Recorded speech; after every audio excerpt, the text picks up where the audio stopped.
Will start with next question, that is question number 14। और इस type के question हर टाइप के एग्जाम के लिए इंपॉर्टेंट है। They are important for JW, CET and NEET also. और डेफिनेटली कुछ ट्रिक्स पता होने चाहिए to solve such questions. A wire of resistance 10 ohm is bent to form a circle. तो एक वायर था जिसका टोटल रेजिस्टेंस है 10 ओहम। इसको आपने एक सर्कल का शेप दे दिया। P and Q are points on the circumference of circle dividing it into a quadrant। मतलब ये जो P से Q है ये एक quadrant है, one quadrant है। Remember this is one quadrant and are connected to a battery of 3 volt and internal resistance 1 ohm। तो ये जो P और Q points थे, they are dividing the circle into one quadrant and they are connected to a battery of 3 volt and 1 ohm, 3 volt and 1 ohm। The currents in the two parts of the circle are, two parts मतलब ऊपर से, मतलब second, first और fourth quadrant से, and sorry second, first and fourth और third quadrant से current कितना जाएगा, ऐसा पूछा है आपको।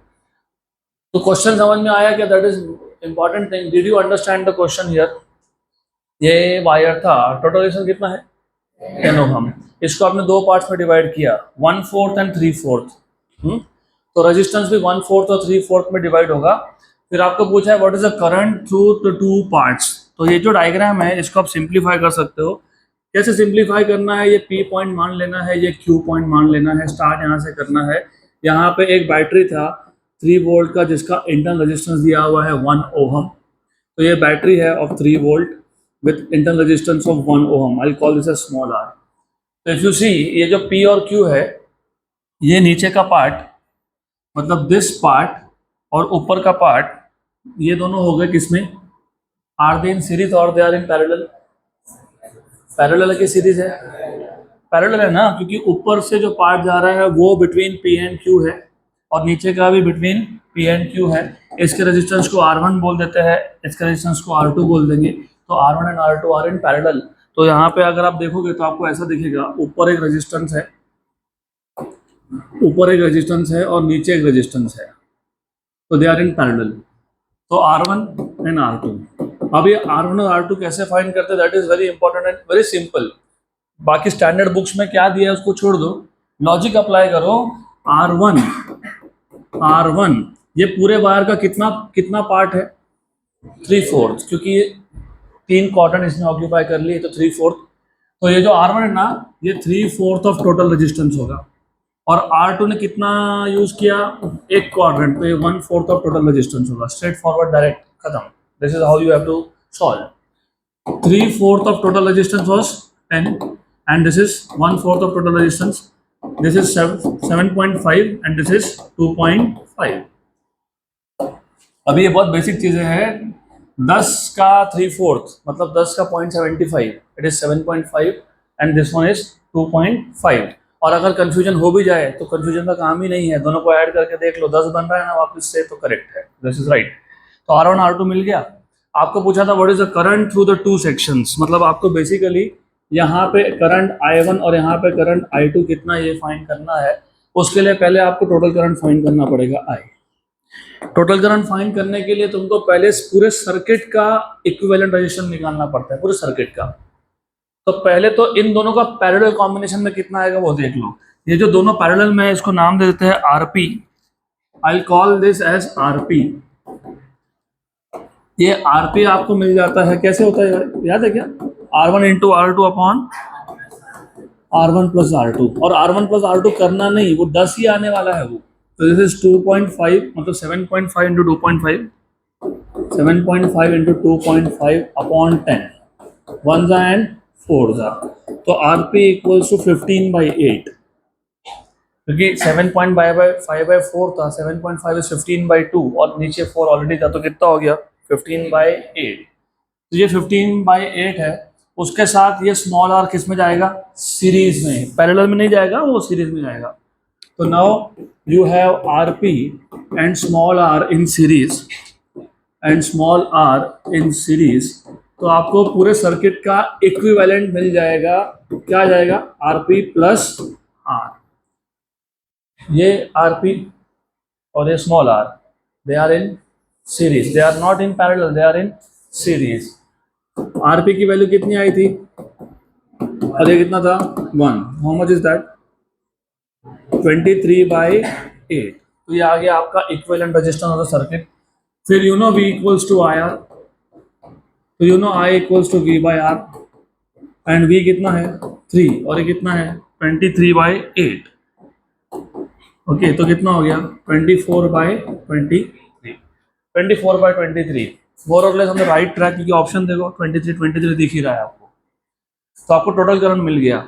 अब टोटल करंट मिल गया, आपको चाहिए था, क्या चाहिए था आपको? Resistance through, sorry current through both the parts. I1 और I2 की वैल्यू चाहिए आपको।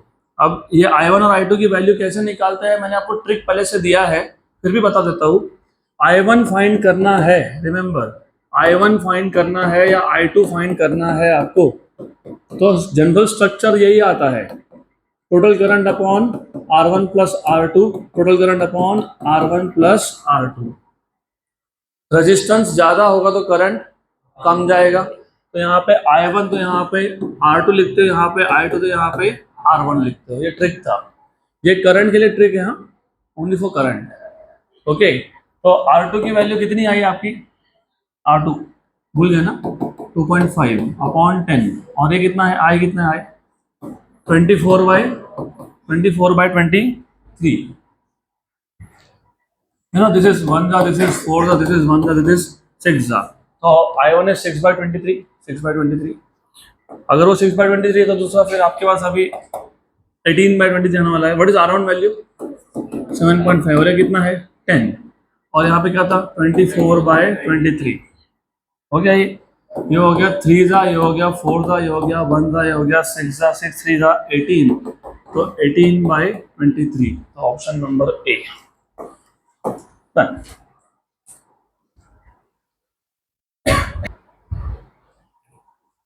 Next question. तो सिर्फ करंट के केस में ये फॉर्मूला याद रखना, I1 is total current upon R1 plus R2, इधर 1 है तो इधर 2 है, तो I1 is R2 upon R1 plus R2 into I।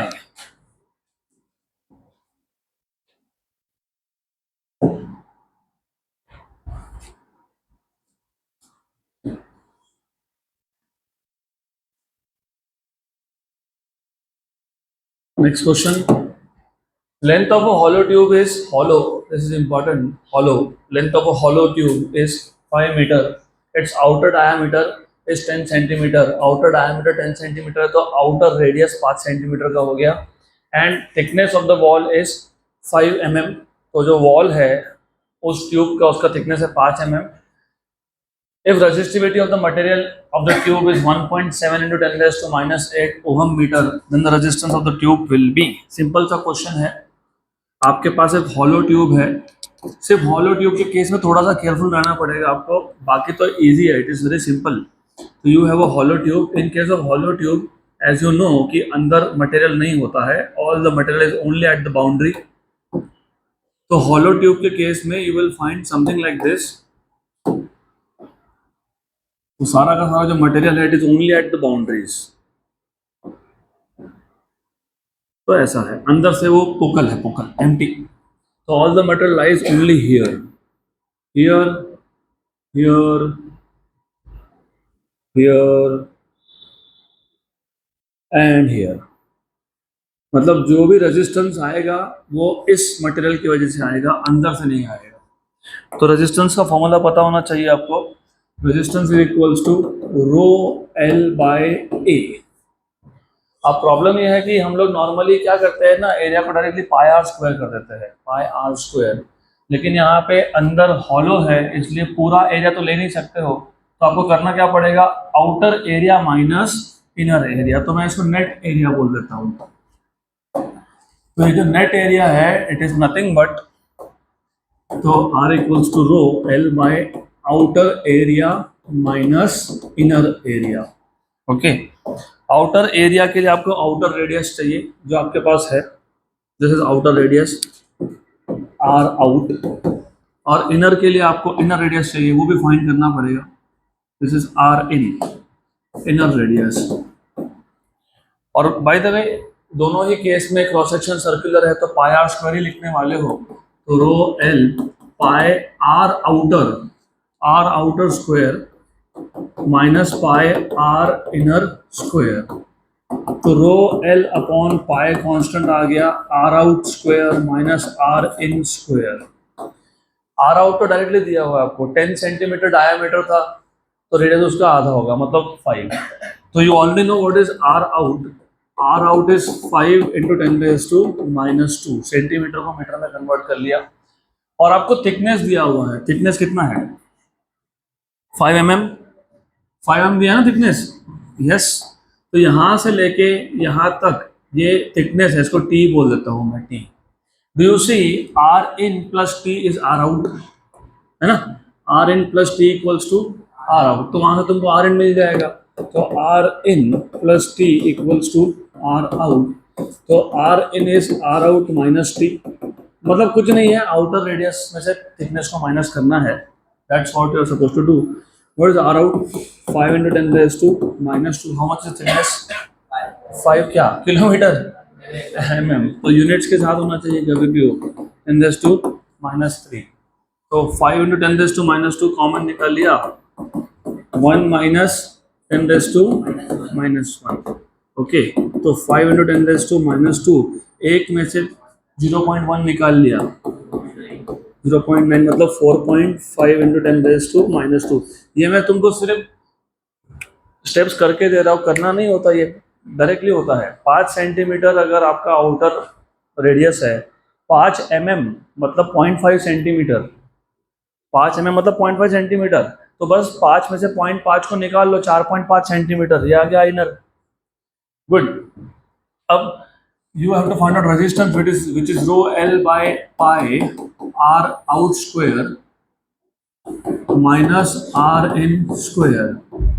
तो रो की वैल्यू भी दी हुई है, हाउ मच? 1.7 इंटू 10⁻⁻8। लेंथ कितना है? Length is 5 metre, length of the tube is 5 metre upon pi. R out, what is R out? कितना था? 5 का स्क्वायर, 5 का स्क्वायर कितना हो गया? 25। 10⁻⁻2 मुझे पता है वहां पे है, उसको मैं कॉमन निकाल लूंगा।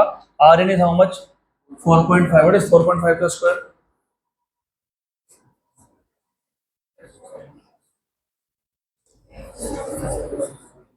20.25। Square of number ending with 5, 5 का स्क्वायर 25, 4 का अगला नंबर 5, तो 4.5 का 20.25 होता है। ये 20.25 आएगा। और दोनों में 10⁻⁻2 था, उसका स्क्वायर होगा, दोनों में होगा। तो 10⁻⁻4 वो कॉमन आ जाएगा। तो 10⁻⁻4 को कॉमन निकाल लो, 10⁻⁴ को कॉमन निकाल लो। तो r इक्वल्स टू, ये 10⁻⁸ है, नीचे -4 है, तो मैं ऊपर से -4 ही लिख रहा हूँ। और ये आ गया पाई, और ये हो गया 4.75। 4.75। Look at the options, you will get a rough idea of course। 4.75 और 5।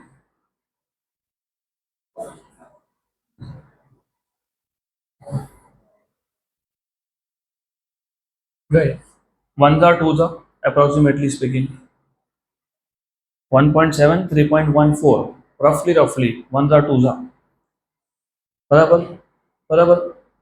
4.75 इंटू 2 5, 5/10, 1/2, 0.5, 0.5, 5.6 इंटू 10⁻⁻5 के आसपास आंसर आ जाएगा। ये चेक कर लो।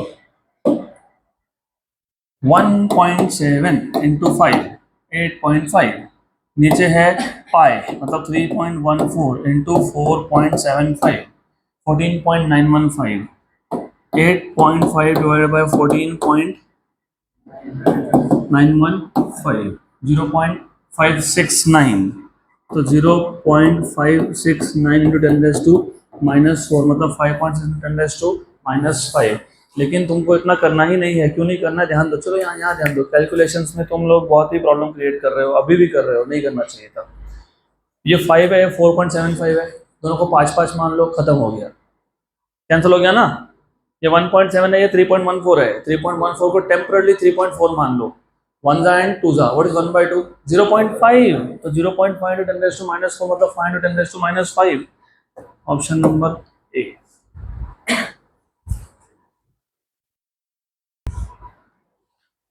Next question. अगला क्वेश्चन थोड़ा फास्ट लिखने का काम, फास्ट.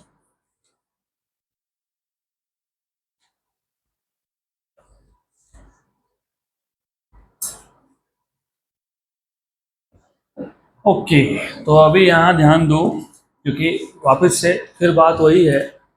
अभी इस टाइप के जो क्वेश्चंस आते हैं ना, हमने अभी सॉल्व किया, थोड़ा टाइम पहले ही सॉल्व किया. ये क्वेश्चन और ये question is the same type of question. और अगर आप स्टैंडर्ड बुक्स में देखोगे, इतने बड़े बड़े सॉल्यूशन दिए हुए हैं, पॉइंटलेस है.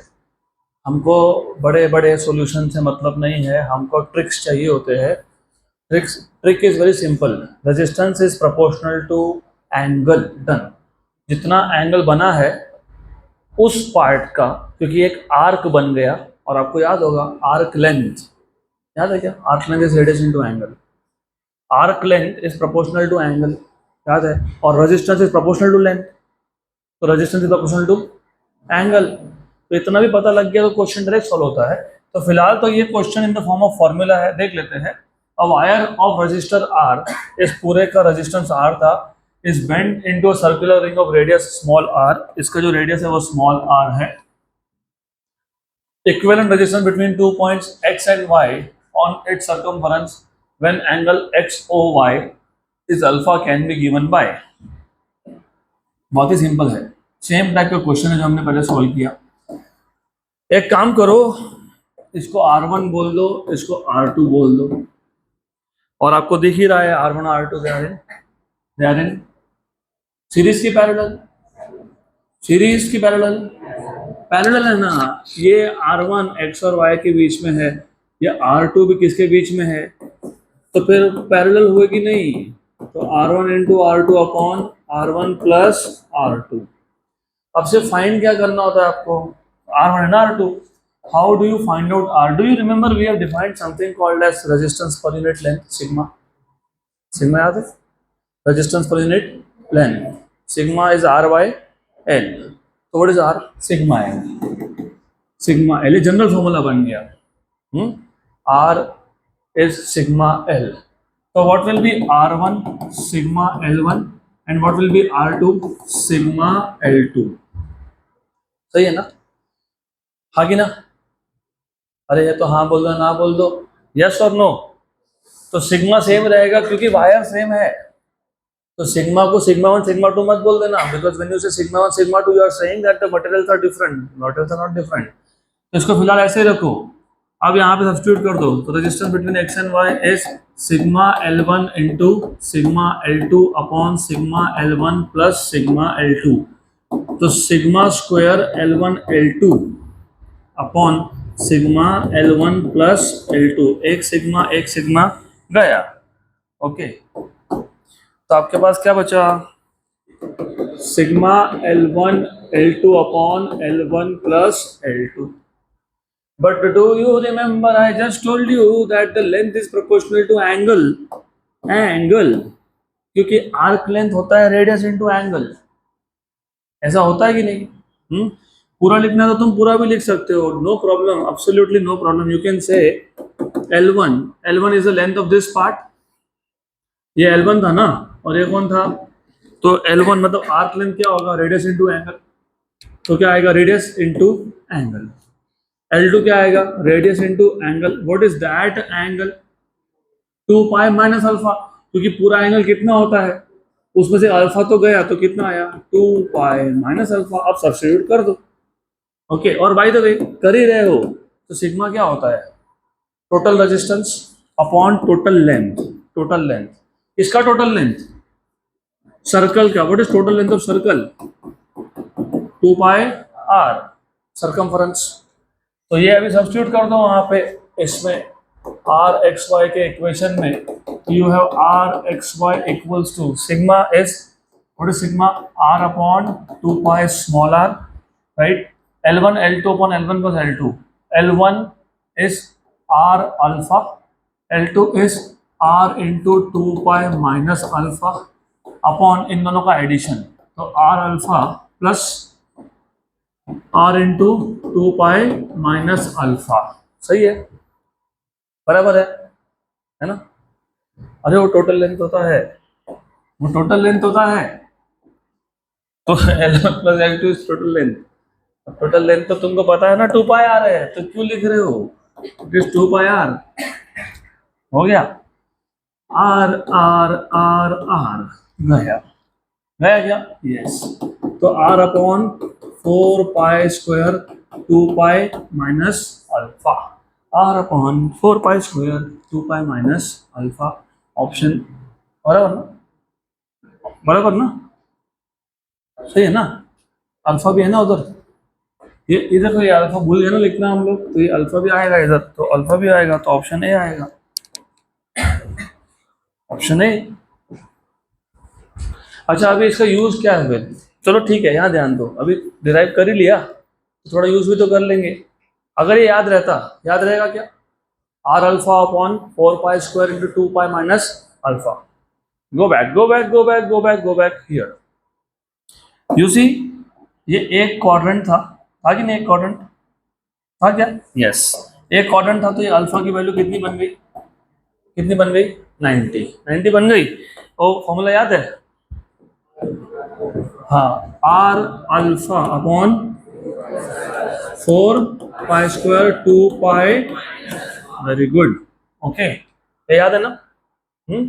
तो आर की वैल्यू कितनी है इधर टोटल 10, अल्फा कितना है 90, मतलब कितना पाई/2 और 4 पाई स्क्वायर और 2 पाई, वैसे 2 पाई में से पाई/2 गया तो 3 पाई/2 होता है, तो पता होना चाहिए 3 पाई/2 है कि नहीं बचा हुआ एंगल, तो 3 पाई/2, ठीक है, ओके। तो ये देखो ये पाई स्क्वायर और ये पाई हो गया कैंसल, हो गया कैंसल, बराबर, ये हो गया 2 जा, ये हो गया 5 जा, 15 और नीचे 4 कैसे 2 भूल गया क्या, अरे ये भी 2 है ना इधर, कितना हो गया, कितना हो गया 15/, अरे थोड़ा जोर से बोलो, सुनाई कम देता है मेरे को, 15/8, सुनाई देता है प्रॉपरली लेकिन आई वॉन्ट यू टू से इट, तो 15/8, तो 15/8 तो निकाला था आपने, आया था क्या 15/8, आया था ना, वो ना, तो फॉर्मूला अगर याद रहेगा तो काम आसान होगा, नहीं तो फिर स्टेप्स बढ़ जाएंगे, तो याद रखो फॉर्मूला को, डन।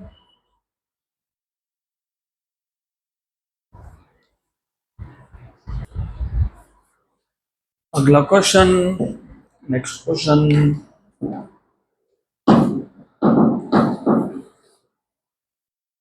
तो अभी ये फॉर्मूला अगर याद रह गया तो सर्कल से रिलेटेड जितने भी क्वेश्चंस है at what ever angle you can solve directly. अब ये जो क्वेश्चन है ना, this is a very good question, इसके लिए very good question goes for assignment, थोड़ा सा तुम खुद भी तो ट्राई करो, इतना आसानी से होने नहीं वाला है ये सॉल्व, इसके लिए you should try it out. तो कुछ नहीं, एक स्टार शेप का आपके पास वायर है, उसमें एक पॉइंट है ए, एक पॉइंट है एच, आपको ए और एच में इक्विवेलेंट रेजिस्टेंस निकालने के लिए बोला है, तो करो फाइंड, दिस इज असाइनमेंट। हाँ ये भी अच्छा क्वेश्चन है, but then I can not give you everything as an assignment, तो सॉल्व कर लेते हैं। In the adjoining circuit diagram each resistance is of 10 ohm, तो जितने भी रेजिस्टेंस दिख रहे हैं तुमको 3, 3, 6 और 1, 7, हर एक का वैल्यू सेम है 10 ohm. The current in the arm AD, इस एडी आर्म में कितना करंट है ऐसा पूछा है। ऐसे टाइप के क्वेश्चंस के लिए, क्योंकि यहाँ पे तुमको क्लियरली दिख रहा है कि क्लोज कंडक्टिंग पाथ मतलब लूप्स है यहाँ पे, तो जहाँ लूप हो वहाँ पे कौन सा लॉ लगाते हो, केवीएल, तो आपको डेफिनेटली यहाँ पे केवीएल अप्लाई करना है और आपको फाइंड करना है what is the current in AD. Book to book you will find slightly different notations, वो आपके ऊपर होता है। एक काम करो, ये करंट आया ए पे, ए कौन है जंक्शन, उसमें से I1 यहाँ गया, राइट, तो I2 वहां गया, मैं I2 नहीं बोलूंगा, मैं उसको I-1 बोल दूंगा, मैंने इसलिए बोला नोटेशन आपके ऊपर है, आपको I2 बोलना, you can say I2, I don't mind, you can just say, कोई प्रॉब्लम नहीं है। और ये I1 यहाँ पे गया। अब वापस से B और C जंक्शन है, यहाँ पे इतना कंफ्यूजन रहता है कि करंट B से C जाएगा कि C से B जाएगा। B से C जाएगा तो B is higher at higher potential, C से B जाएगा तो C is at higher potential, है ना। हमको पता है क्या पोटेंशियल?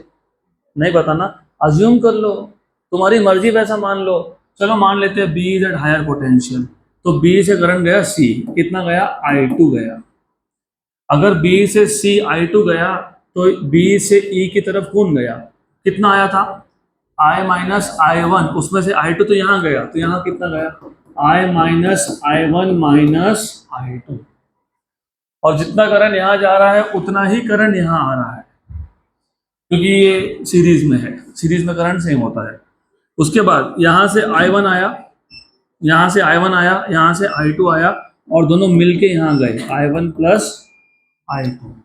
और इस जंक्शन पे वापस I minus I1 minus I2 plus I1 plus I2, तो टोटल करंट कितना हो गया? I।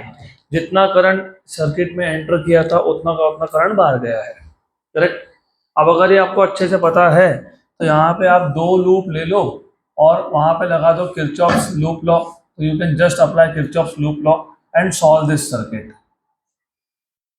Okay, what you can do is, in this case आप ऐसा कर सकते हो, 2 लूप ले लो। लेट अस टेक एक लूप ए। अच्छा, वो ट्रेस कैसे करना है आपकी मर्जी है, आपको A D C B A आना है या उल्टा जाना है, इट्स अप टू यू। तो I take loop A B C D A। तो while going from A to B, we are tracing in the direction of current. Potential drop will be taken to be negative। क्या होगा? Negative. Minus I minus I1, सबकी value same थी ना, कितनी थी? 10। कितनी थी? 10। मैं फिलहाल R बोल देता हूँ। क्या बोल दिया मैंने इसको? R। टेम्पररी इसको R बोल दिया, वो वैल्यू बाद में सब्स्टिट्यूट कर दूंगा मैं। Then going from B to C, you are still tracing the direction of current, तो minus I2R। Then going from C to D, you are tracing in the direction opposite to that of current, plus I1R। Then going from D to A, you are tracing against current, तो plus I1R equals to 0। नहीं तो तुम बोल सकते थे कि दोनों series में है, तो R प्लस R 2R, वो भी ले सकते हो। वैसे 2R ही हो गया ना वो।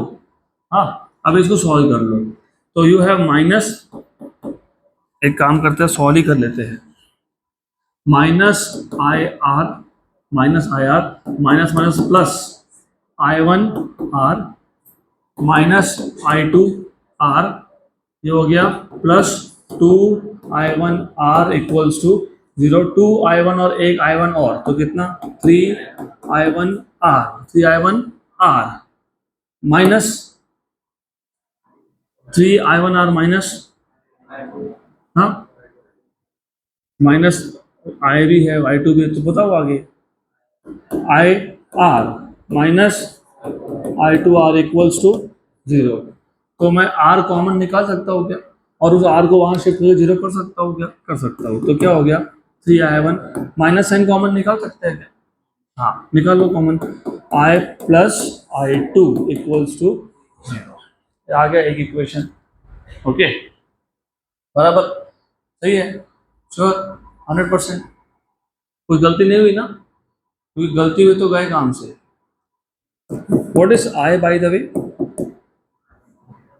I1 plus I2। अच्छा ठीक है, बाद में देखते हैं। अब दूसरा लूप कौन सा है? BCFEB loop. B to C minus I2R, C to F I1 plus I2R, F to E plus, ये करंट है, प्लस कितना करंट है? I minus I1 minus I2R, F to B plus, तो मैं इधर 2 टाइम लिख देता हूँ क्योंकि वो दोनों वैसे भी किस में है? सीरीज में है। तो लिखूंगा भी तो सेम टर्म और एक बार आएगा, अभी भी कंफ्यूजन दिख रहा है?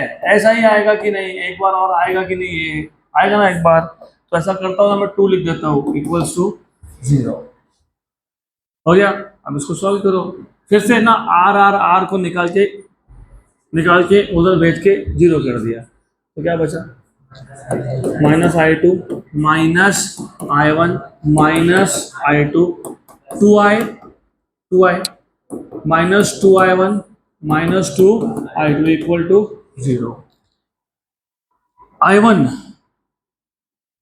-2 टाइम्स और -1 टाइम, तो -3i1। i2 1 2 और 2 4 -4i2। उसके बाद i कितने बार आया? +2i equals to 0। गुड। अब इसको ऐसा भी लिख सकते हो तुम, 2i equals to 3i1 +4i2, equation number 2। इसको भी वैसा लिख सकते थे, लिखना चाहो तो लिख सकते थे। तो देखते हैं लिखना है कि नहीं। Can I write this as 3i1 -i2 equals to 0? तो can I write down 3i1 -i2 equals to i, equation number 1। बराबर। क्या फाइंड करना था तुमको? क्या फाइंड करना है? i1। ये एक इक्वेशन है, ये एक इक्वेशन है, तो बताओ सॉल्व होगा क्या? होगा सॉल्व? क्या फाइंड क्या करना है? फाइंड क्या करना है? अरे कौन सा करंट? एडी में कौन है? i1 ना। चलो ध्यान में आ गया, i1 फाइंड करना है। बराबर। और आंसर देखो ना, i1 किसके टर्म्स में है? i है ना। तो तुम्हारे पास एक इक्वेशन है, इसमें कौन है? i1 i2 और i। दूसरा इक्वेशन भी है, i1 i2 और i। तुमको कौन फाइंड करना है? i1 in terms of. तो तुमको इक्वेशन से i2 को हटाना है, एलिमिनेट करना बोलते हैं इसको। क्या करना बोलते हैं? तो एलिमिनेट कैसे करोगे? अगर देखो थोड़ा लॉजिकली सोचो, इसको वहां लेके जाता हूँ, इसको वहां लेके जाता हूँ, तो क्या हो गया? +i2। इसको यहाँ ले आता हूँ तो -i आ गया। हाँ, अब वो 4 तो ठीक है, ये हो गया। बराबर है ये। इसको इक्वेशन 2 में सब्स्टिट्यूट कर दो, हो गया सॉल्व। तो फ्रॉम 1 एंड 2, तो जो नहीं चाहिए वो एलिमिनेट करो। 2i equals to 3i1 +4i2। लेकिन what is i2? 3i1 -i। तो 2i इक्वल्स टू 3i2। अच्छा i2 था क्या? i2 क्या i1 था? ये अरे अरे 2i1 2i1 2i1 3i1 i1, ये भी i1 हो गया। कितना ये? 12i1 और -4i। इधर आ गया ये 6i 6i आ गया। Okay, how much is this? 15। 3 2 जा 3 5 जा। तो व्हाट इज i1? 2i/5। हो गया answer 2i/5, option number A.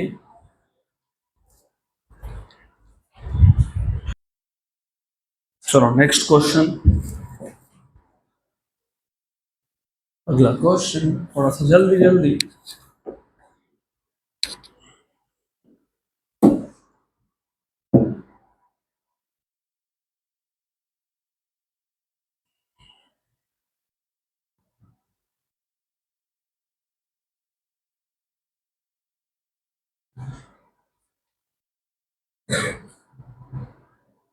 What will be I2?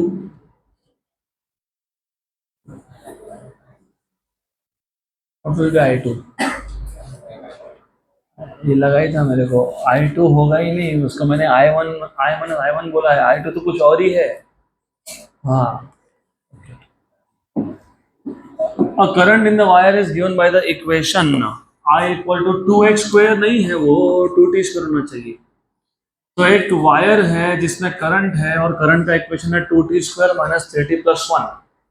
The charge through the cross section of wire in time interval t equal to 3 second to 5 second is यही तक question है। बहुत simple question है। इस type का question हमने पहले भी सॉल्व किया है, वापस एक बार कर लेंगे। क्या दिया आपको? करंट का इक्वेशन। क्या दिया आपको? करंट का इक्वेशन। और क्या पूछा है? चार्ज। मैंने आपको बताया था अगर आपको चार्ज का इक्वेशन दिया हो और करंट पूछा हो तो डेरिवेटिव लेते हैं। चार्ज का इक्वेशन दिया हो और करंट पूछा हो तो डेरिवेटिव लेते हैं। करंट का इक्वेशन दिया हो और चार्ज पूछा हो तो इंटीग्रेट करते हैं। और टाइम है 3 से 5 सेकेंड तक, तो time is from 3 to 5 second. और ये integration D Q is Q from 3 to 5। What is expression for current? It is 2t²। अब मैं ना ज़्यादा स्टेप्स बढ़ाऊंगा नहीं। आई इंटू डी टी है तो आई के हर एक टर्म के साथ D T D T D T multiply हो जाएगा, तो 2t² D T minus integration 3 to 5। दूसरा टर्म क्या है? 3t, तो 3t dt और आखिरी में 1 है तो plus integration dt from 3 to 5। मैंने बस एक स्टेप गायब कर दिया बीच का, तो 2 आ गया बाहर। t² का इंटीग्रेशन होता है t³/3 माइनस 3 आ गया बाहर t²/2 और dt का आता है t from 3 to 5। Good. Upper limit minus lower limit. तो ऐसा है, देखो यहाँ पे थोड़ा स्मार्टली काम करना, नहीं तो फिर गए आंसर में गड़बड़ हो जाती है। या तो तुम पहले सब जगह पे 5-5 पार्ट डाल लो, -3 कर दो, या तो टर्म बाय टर्म भी कर सकते हो। यू कैन से कि मैं सिर्फ पहले टर्म के लिए सॉल्व करूंगा, तो जब तुम पहले टर्म के लिए सॉल्व करोगे, if you do it for the first term term by term तो भी चलता है ये। This is integration, you can just do it term by term also, it's okay. तो एक एक टर्म का करो, तो 2/3 बाहर आ गया, you have 2/3 outside. Upper limit minus lower limit, t³ मतलब 5³ 5³ इज 125 माइनस 27, हाँ 3³ माइनस 3/2 बाहर, 3/2 बाहर, t² मतलब 5² मतलब 25 माइनस 9। उसके बाद इट इज जस्ट 5 माइनस 3। ये आ गया आपका 125 में से 27 में 98 होता है, तो 2 इंटू 98/3। 25 में से 9 गए, कितना? 16। 3/2 और 16 और प्लस 2। आंसर देख लो एक बार, आंसर क्या है? आंसर ओके, ठीक है, गुड। कोई बात नहीं, हमको रफ आंसर चलेगा क्या? रफ आंसर चल जाएगा, क्योंकि देखो 32, 43, 45, 42, तो थोड़ा सा सिर्फ 30 के आसपास आ गया तो हो गया। पहले रफ चेक कर लेना, इसको 99 मान लेना, 99 और 3 1 का 33 जा, है ना, 1 जा 8 जा, तो this is how much? 66 minus 24 plus 2। 66 में से 24 गए, 40 42 प्लस 2 मतलब 44। अब 44 यहाँ पे ना आंसर 44 के आसपास 2 है। आइडेंटिफाई कैसे करते हैं? चलो ध्यान दें यहाँ पे वापस। इधर 98 था, तुमने क्या लिखा? मतलब तुम्हारा जो ये 66 से 66 आने नहीं वाला था, उससे कम आने वाला था, बराबर। तो आपका आंसर 44 से कम आएगा, 44 से कम आएगा, 44 से कम आएगा तो 43.34।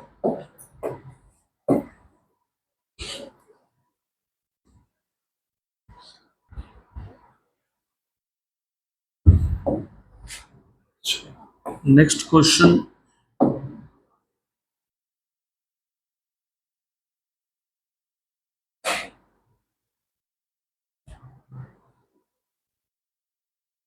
क्विक।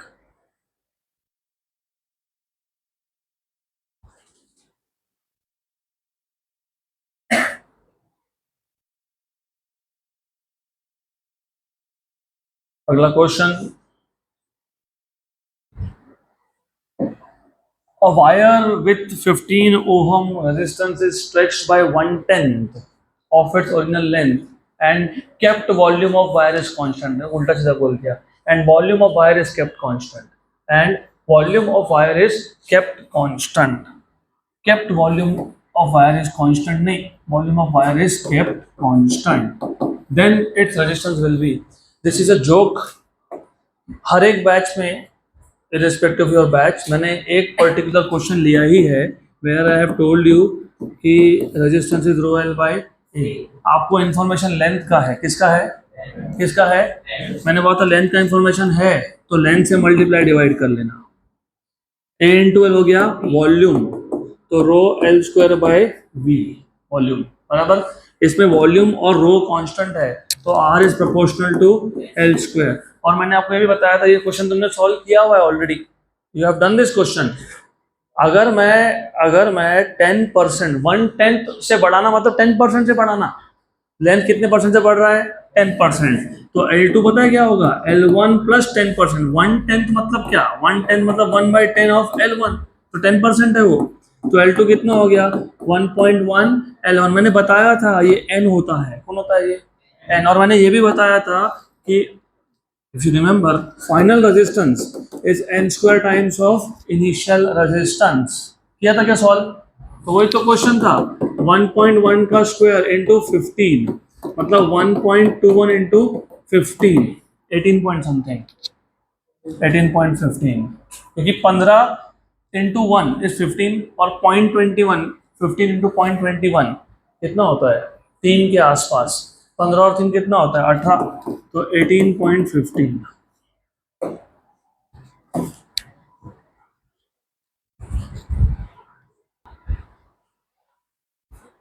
चलो अगला question, next question, the resistance of heating element is 99 ohm at room temperature is 27 degrees Celsius 300 Kelvin. What is the temperature of the element if the resistance is found to be 116 ohm? Temperature coefficient of material of resistor is 1.7 into 10 raised to minus 4 per degree Celsius। तो ठीक है, अब ऐसा है कि ये question हमने इस टाइप का क्वेश्चन सॉल्व करके रखा है और इस टाइप के क्वेश्चन को तुम दो टाइप से सॉल्व कर सकते हो। If you remember resistance at any higher temperature T is equals to resistance at 0 degree 1 plus alpha T, where T is final temperature, T is final temperature। अगर तुम ये मेथड यूज कर रहे हो तो स्टेप्स बढ़ेंगे, क्यों, क्योंकि पहले बोलोगे आप R1 equals to R01 plus alpha T1 and R2 equals to R01 plus alpha T2, फिर इसको तुम डिवाइड कर लोगे, तो ये एक मेथड है ही, चलो कर ही लेते हैं। लेट अस से मेथड नंबर 1, दोनों को डिवाइड कर दिया, R1 by R2 equals to R0 cancel हो गया 1 plus alpha T1 upon 1 plus alpha T2। R1 की वैल्यू है 99 और ये है 116 equals to 1 plus alpha T1 room temperature, कितना टेम्परेचर, कितना 300 केल्विन, नहीं 27 डिग्री सेल्सियस। बोलोगे क्यों, अल्फा किसमें दिया है, तो इसके लिए, तो अल्फा का यूनिट देख लेना, अल्फा केल्विन में होता तो वो भी केल्विन में जाता, तो 27 अल्फा। मैं फिलहाल अल्फा की वैल्यू सब्स्टिट्यूट नहीं कर रहा हूँ फॉर सम रीजन, बताता हूँ why. This is 1 plus how much T2 alpha, alpha T2 तो T2 अल्फा 99 बाय 116, नहीं सॉल्व कर लो फिर, ठीक है 99 plus 99 T2 alpha equals to 116 plus what, अटक गए ना, प्लस व्हाट 116 इंटू 27 अल्फा, है ना। इसके लिए मैंने बोला इसको अप्रोक्सीमेशन करना पड़ेगा आपको, कैसे करेंगे,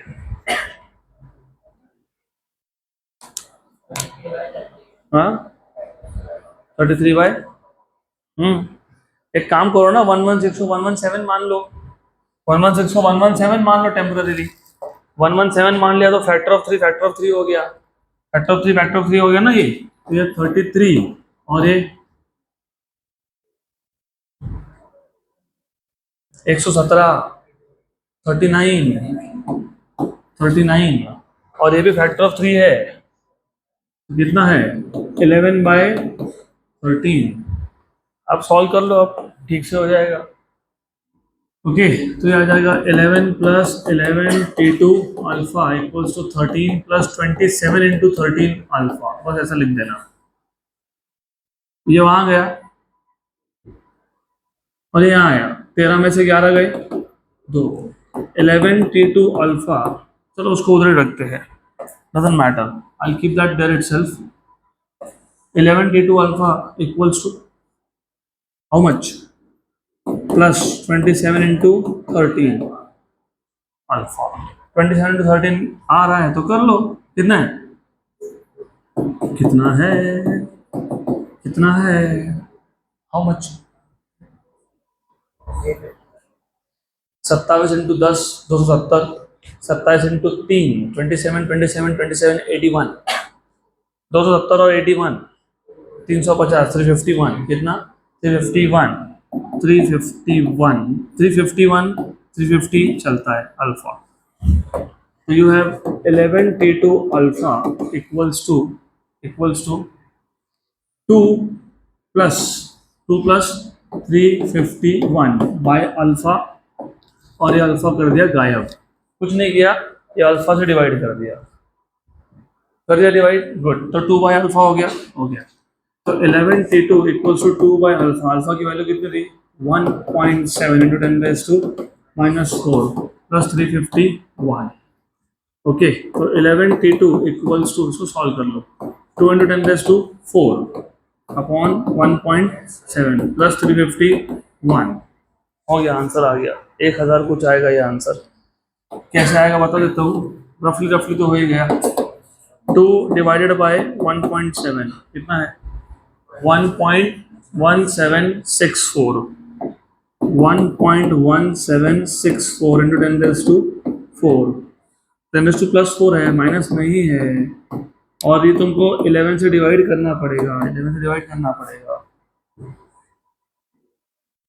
11,764 और 350, मैंने बोला 1000 के आसपास आ रहा है, 11,764 और 350 लगभग 12,000 हो गया। ये कितना हो गया, 12,000 डिवाइड बाय 11 कितना होता है 1000 समथिंग, तो 1000 समथिंग 1037 के आसपास आता है ये आंसर, करके देख लो आप, okay, you will have to do this. तो ऐसा है 1 घर पे जाना है क्या, तो इधर ध्यान दो, 764 plus 351 divide by how much 11, कितना आ गया 1101 ये अपर लिमिट है, मैक्सिमम इतना होगा, मैक्सिमम, उससे छोटा ही आने वाला, उससे छोटा कौन है 1037, एग्जैक्ट करोगे तो 1037 आने ही वाला है आपका, हमने बहुत सारे अप्रोक्सीमेशंस किए, एग्जैक्ट करोगे तो 1037 आएगा ये आंसर। ये एक मेथड है। Is there any other method, yes there is other method also. What is other method, बता देता हूँ,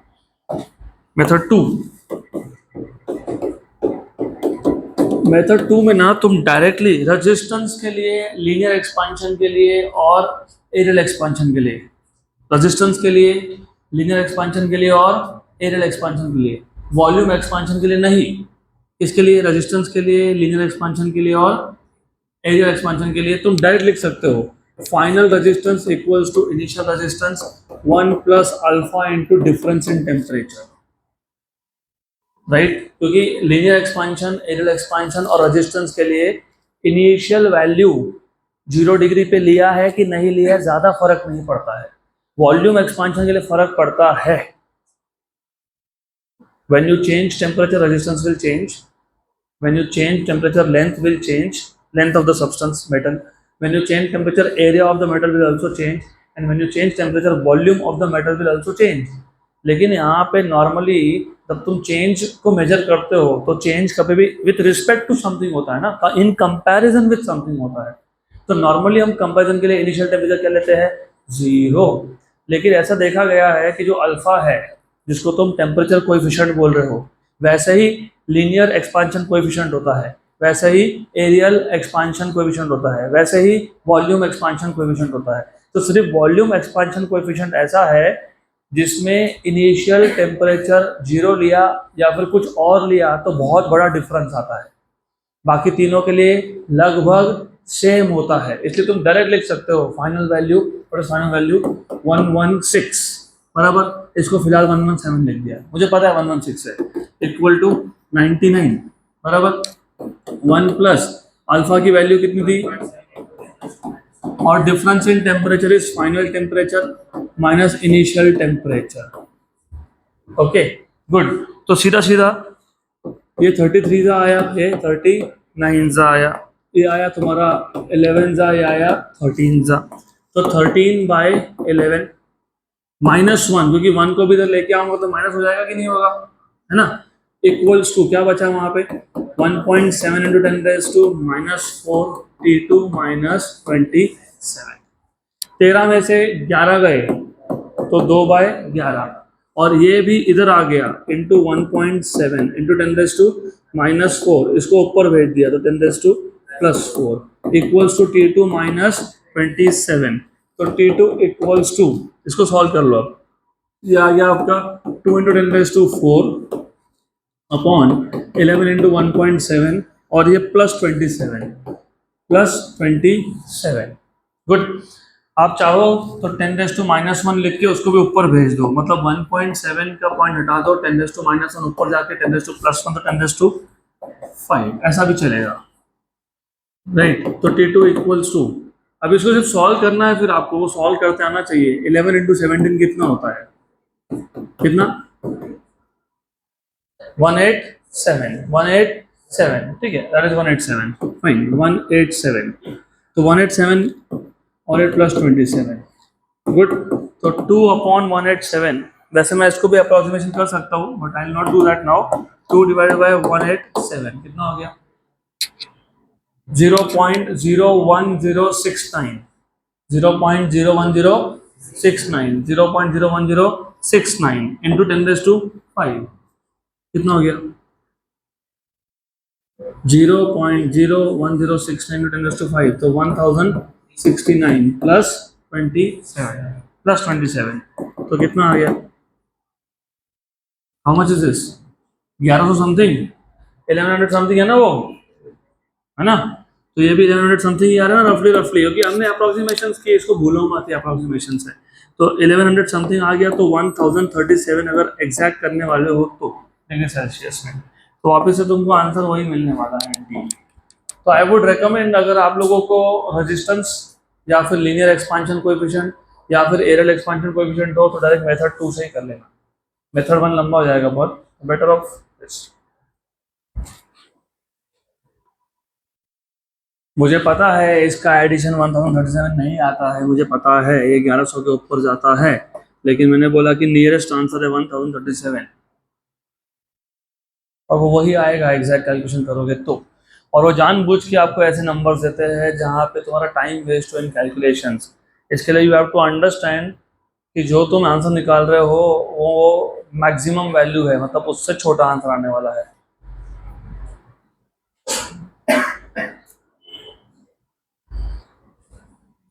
नेक्स्ट क्वेश्चन,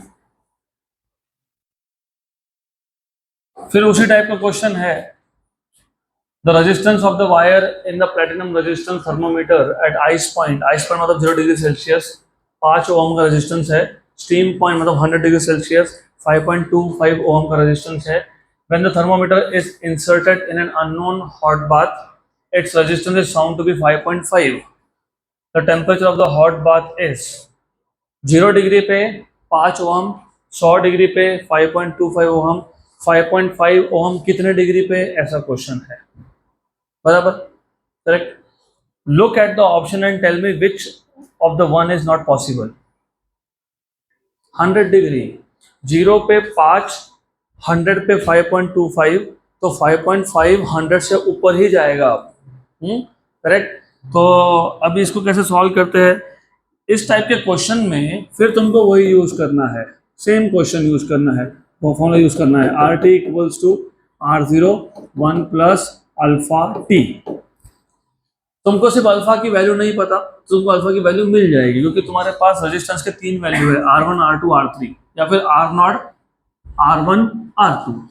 R0 इज 5.5 क्योंकि 0 डिग्री पे है, बराबर, और R1 क्या लिखोगे, R1 R0 1 plus alpha T1 ऐसा कर लोगे. What is R1 value? 5.25. How much is this? 5.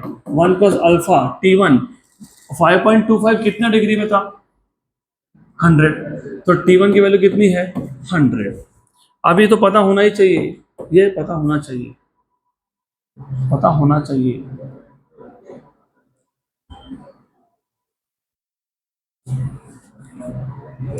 I am literally very upset with the way you are calculating things. Really, really upset. अब बता दो, 25 का टेबल पता है? 25, 25 इंटू 2 50, 20 और ये 21. ओके, बराबर है कि नहीं? हाँ, थैंक यू. तो आ जाएगा 21/20 माइनस 1 इक्वल्स टू 100 अल्फा. तो कितना हो गया? 1/20 हो गया ना? 100 अल्फा. चलो ठीक है. तो व्हाट इज अल्फा? 1/20 इंटू 100 मतलब 2 इंटू 10⁻³ है ना? अब इसको वैसा ही रखो, do not play with it. 1/2 is 0.5, 10⁻³ ऊपर गया, -3 हो गया, 5 इंटू 10⁻⁴ हो गया. ठीक है, keep it like that. Will see. आपको क्या पूछा है? कितने टेम्परेचर पे? क्या? 5.5. तो R2 इसकी वैल्यू 5.5 है, 5.5 ओहम है. तो R2 equals to R0 1 plus alpha T2. तुमको R3 बोलना है, तुम R3 बोल लो, बस कंफ्यूज मत होना इधर. ठीक है, R3 T3. ये कितना है? 5.5. ये कितना था? 5. 1 प्लस अल्फा कितना आया? 2 इंटू 10⁻³ वेरी गुड. अभी बताएंगे 20 एंड 22 या फिर 5 का टेबल सीधे से लगा लो. 55/50 कितना होता है? 55/50 11 जा और 10 जा. तो 11/10 ये इधर आया -1 equals to T3/2 into 10⁻³ how much is that? 1/10. तो आंसर 200 आने वाला है ना? आने वाला है कि नहीं 200? यस, क्योंकि ये 10 और ये कैंसिल हो गया, मतलब 3 नहीं कैंसिल हुआ, 2 कैंसिल हुआ. हाँ तो ठीक है, इसको मैं 2 लिख देता हूँ, रेस टू 2 लिख देता हूँ और इंटू 10 करता हूँ और 10 को कैंसिल कर दिया. तो आंसर कितना आ गया? 200 डिग्री सेल्सियस.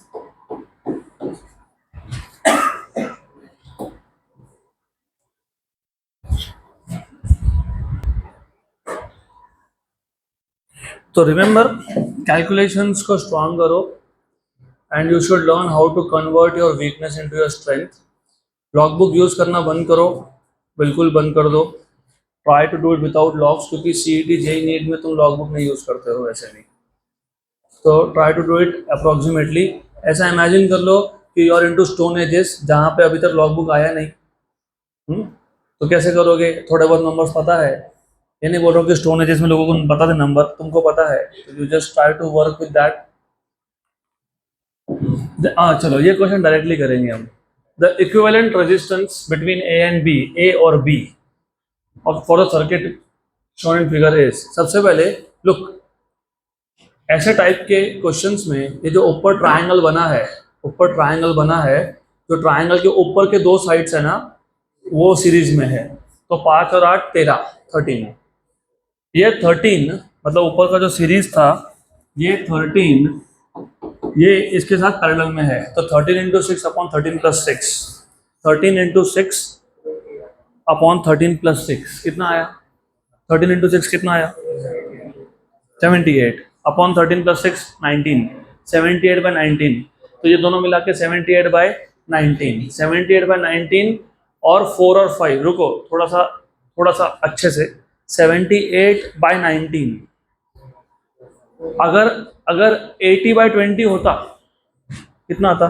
4. तो 78/19 भी 4 point something, approximately 4 point something और 9 13 पॉइंट समथिंग.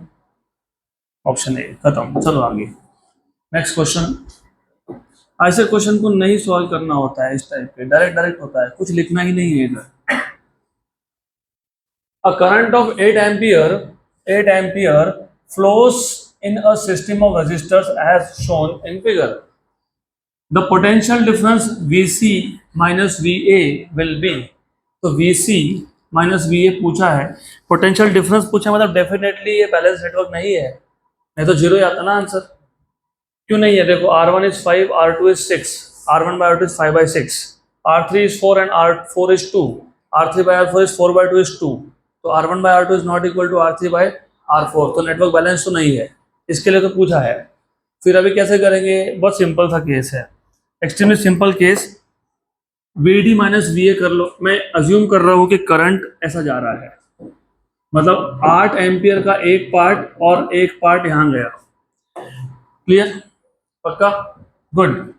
तो यू शुड नो इन दोनों में पोटेंशियल डिफरेंस कैसे निकालते हैं। सबसे पहले, जब तक तुमको ये भी कंफ्यूजन होता है, हम इसको सीरीज में ले सकते हैं कि नहीं? हाँ ले सकते हो, ले सकते हो, पर फिर बोलोगे लेकिन ये तो बैलेंस नेटवर्क नहीं है।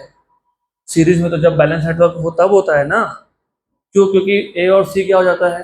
सेम पोटेंशियल, मतलब यहाँ से करंट जाएगा ही नहीं, तो ये जंक्शन नहीं है, जंक्शन नहीं है तो ये दोनों किस में गए? सही बात है, फिर मैं सीरीज में क्यों ले रहा हूँ? देखो जब करंट यहाँ से जाने लगा था और यहाँ से आने लगा था, तब थोड़ी उसको पता था कि वो एक पोटेंशियल है कि नहीं, वो तो ए और सी पे जाके पता लगा ना, है ना। हमारे पास तो अभी गूगल मैप्स है, हम देख लेते आगे ट्रैफिक है कि नहीं, इसके पास थोड़ी है, उसको क्या पता? उसको लगता है कि नहीं ये दोनों सीरीज में है, करंट आया ए पे, आया यहाँ पे सी पे पहुंचा, करेक्ट।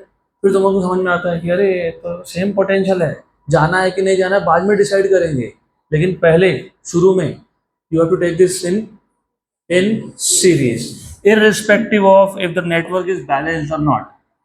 तो सीरीज में है, मतलब ऊपर रेजिस्टेंस कितना है? 11, नीचे कितना है? 6। तो how do you find out the value of I1 and I2? अभी तो आज ही बताया था मैंने, आज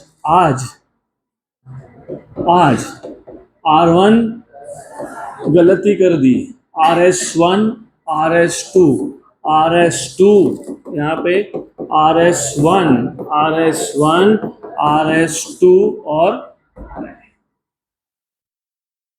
RS2 6 और 11, मतलब कितना? 6 और 11 17, टोटल करंट कितना है? 8, तो ये आ जाएगा 48 बाय 17 एम्पियर। RS1 कितना है? 11 अपॉन 17 इंटू 8, 88 बाय 17। फिलहाल तो ये आपको मिल गया टेम्पररी वैल्यूज ऑफ करंट। अब when you find out potential difference between D and A and D and C, तो VD माइनस VA और VD minus VC equals to, D और A में कितना रेजिस्टेंस है? तो ड्रॉप कितना है? 5I1, कितना है? 5I1, लेकिन I1 कितना है? 48 बाय 17, और इधर कितना है? 4 क्या? I2, what is I2? 88 bye 17। इसको ऐसे ही रखो, keep it like this. What you want to find is VC minus VA। इन दोनों इक्वेशंस को सब्ट्रैक्ट कर दो, VD गया, minus VA minus plus VC equals to 5 into 48 by 17 minus 4 into 88 by 17। तो ये आ गया आपका VC minus VA equals to 1/17, तुम बाहर निकाल लो, और 48